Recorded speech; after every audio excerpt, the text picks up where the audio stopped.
সাংসারিক জীবনে একটু সবর করো।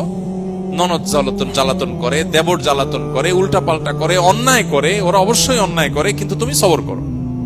শুরুতে অস্থির হয়ে সংসারটা ভেঙে ফেলো না। নদীর কূলের ঢেউ দেখে এত ভয় পেও না, সামনে অগ্রসর হও। ও কূলে যেতে হলে সামনে অগ্রসর হতে হবে। একটা পর্যায়ে দেখা যায় সব কর্তৃত্ব মহিলার হাতে আসে। অলমোস্ট 99% ফ্যামিলিতে মুসলমানদের অবস্থা না, যে বুড়া বেচারা বাসায়ও জায়গা থাকে না, মসজিদে এসে বসে থাকে, মসজিদ থেকে বেরোতে চায় না। মুয়াজ্জিন সাহেব, খাদেম সাহেব বলে, চাচা বাসা যাবেন না, দরজা লাগাবো। বলে যে তোমাদের জ্বালা একটু ইবাদত বন্দেগিও করা যায় না। আসলে কাহিনী কি? আসলে কাহিনী হলো বুড়ার বাসায় খাওন নাই, বেল নাই, ওখানে রাজত্ব কর্তৃত্ব সব দখল করে নিছে কে? বুড়ি।